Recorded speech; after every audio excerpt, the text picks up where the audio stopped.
Hey everybody, my name is Dan. I'm a veterinarian, and thanks for joining me this morning. It is Friday. Thank goodness it's Friday, and we got a weekend coming up. I hope all of you have fun things happening this weekend.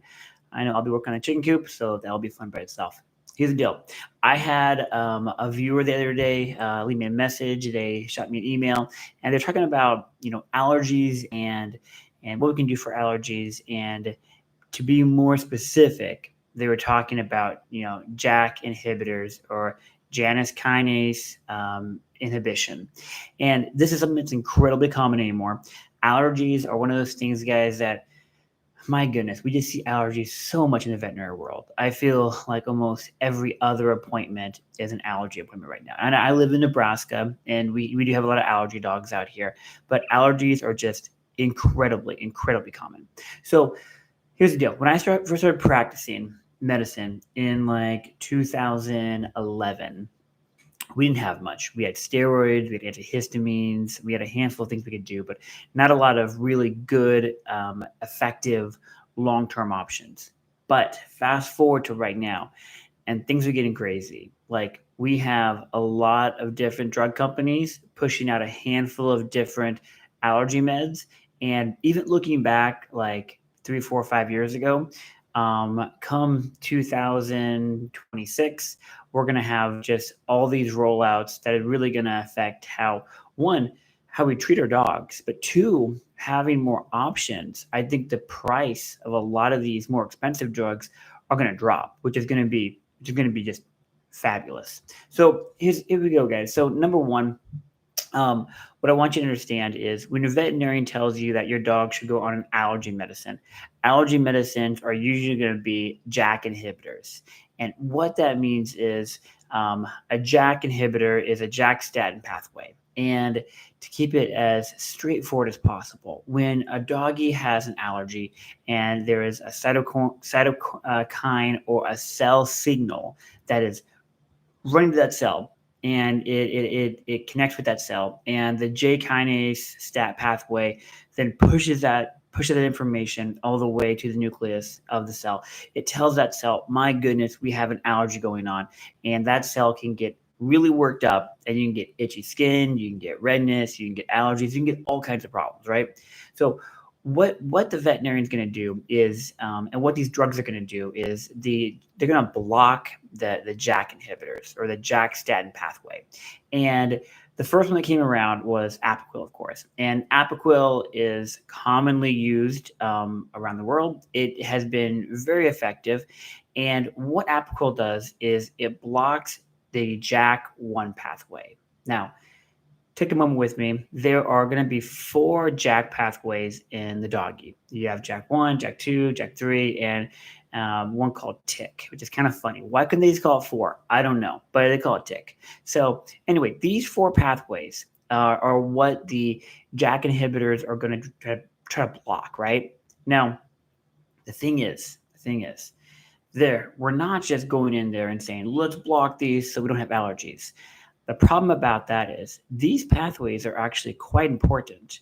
They regulate the immune system, and if you immune modulate by blocking these pathways, you can have other things happen.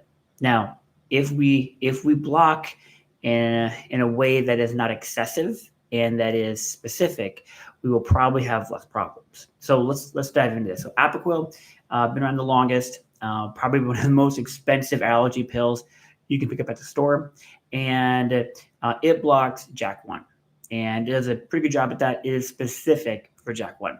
Now, the other one that's on the market now is Zenrelia, and Zenrelia I've prescribed it a number of times. It works quite well, and it's non-selective. So Zenrelia blocks JAK1, JAK2, and the TIC pathway. So Zenrelia is more broad, if we think about it, guys. So it's going to block more pathways. And by blocking more pathways, we're going to immune modulate more. So there is a potential for blocking things that we don't want to block. Now, The thing is, too, when you do this and you have more blocking, Zenrelia has commented that, maybe we're getting not just itch control, but we're getting some of the redness and erythematous control. And I have a video on Zenrelia. I think it's a pretty good video, but that video talks even more about how it controls multiple JAK pathways. And Zenrelia has been around for a little while. It has been, in my opinion, in my experience, it's been a bit more successful when Apoquel has failed. And I believe it is because Zenrelia does block more JAK pathways than Apoquel, which is not always ideal. If you don't have to block things, you don't have to immune modulate, you probably shouldn't. So right now at this point, my game plan has been doing Apoquel and then moving to Zenrelia, but every dog is different. Every veterinarian is different with how they approach it, so don't feel obligated one way or the other. Now, the newest one on the market, New Melv. New Melv is it's not there yet. New Melv is by Merck, and New Melv will probably be out in about 6 to 9 months. And New Melv is very specific for JAK1, which is nice because remember, guys, JAK1 controls itch and allergies, and that is great. Now, New Melv, by being more specific, hopefully it's even more safe. So just because something's more specific or non-specific does not mean that it's safer in your doggy. But the logic is, if we are more specific for JAK1, the one that causes the itch and allergy pathway, there is a chance that it might be a little bit more safe than ones that are less selective. But that is highly debatable. Now, the question that came to me is, if Apoquel failed and if Zenrelia failed, would New Melv be helpful?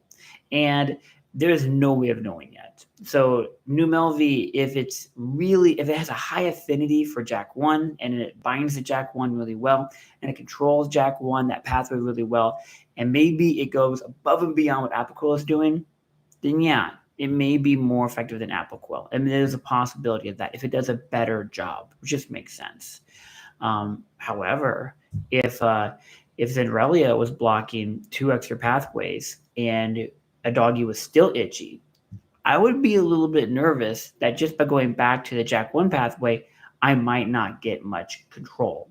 So that's a really tough situation right there. We're not going to know for a while if New Melv is going to be more effective or less effective, or how it's going to fit into our arsenal of treating allergy meds, allergy issues in dogs.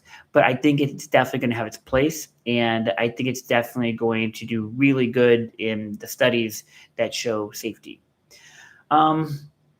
Yeah, guys, so that wraps up my JAK talk I wanted to have. Remember, JAK inhibitors are incredibly common. When your veterinarian says they want to do a JAK inhibitor or an allergy med, they're talking about these right here. And these are immune modulators. They will change the dog's immune system. And by doing that, they are going to help control allergies. So guys, with that being said, I'm going to try to do topics most mornings before work. If you guys would like to, I would really like it if you guys would send me topics and questions, and I will do my best to answer them before going to work. We're going to have an email attachment where you guys can go and find my email and all my videos, and then you guys can submit them through our website. Be patient with me. I'm trying to get this set up. It's going to be really good, I think, and really easy to use. And I hope you guys, it's early, but I hope some more of you guys really get online and comment and share, and it becomes a really good dynamic back and forth. So as always, guys, my name is Dan. I'm a veterinarian. I really appreciate you guys watching, and you guys have a great day. Bye.